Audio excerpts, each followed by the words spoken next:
Hey, I'm Jack Harris from MarineMax Panama City Beach. Today we're going to take a look at this 2027 281 Grady White Coastal Explorer we just got in. Let's hop on, take a closer look. Now that we're on board this beautiful Grady White, back here you do have twin Yamaha 300 horsepower outboards, plenty of seating back here on the transom. Here you do have a nice prep station for fishing. You do have your big live well there. Here on the side, you do have your boarding platform, dive door, which is nice at the sandbars, getting on and off the boat.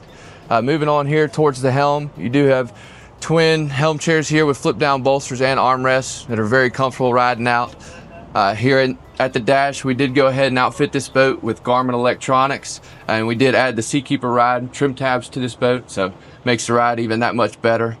You do have the joystick and all your push button switches here, so very comfortable ride. But moving on towards the bow of this boat, down you do have a marine head on this boat as well, a large coffin box up here in the front.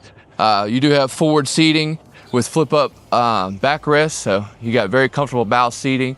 And we did go ahead and add a Minn Kota auto deploy trolling motor, so this boat is rigged out and ready to fish. If you're interested in this boat or any other Grady Whites, come see us here at MarineMax Panama City Beach. I'm Jack Harris. My phone number is 601-520-7236.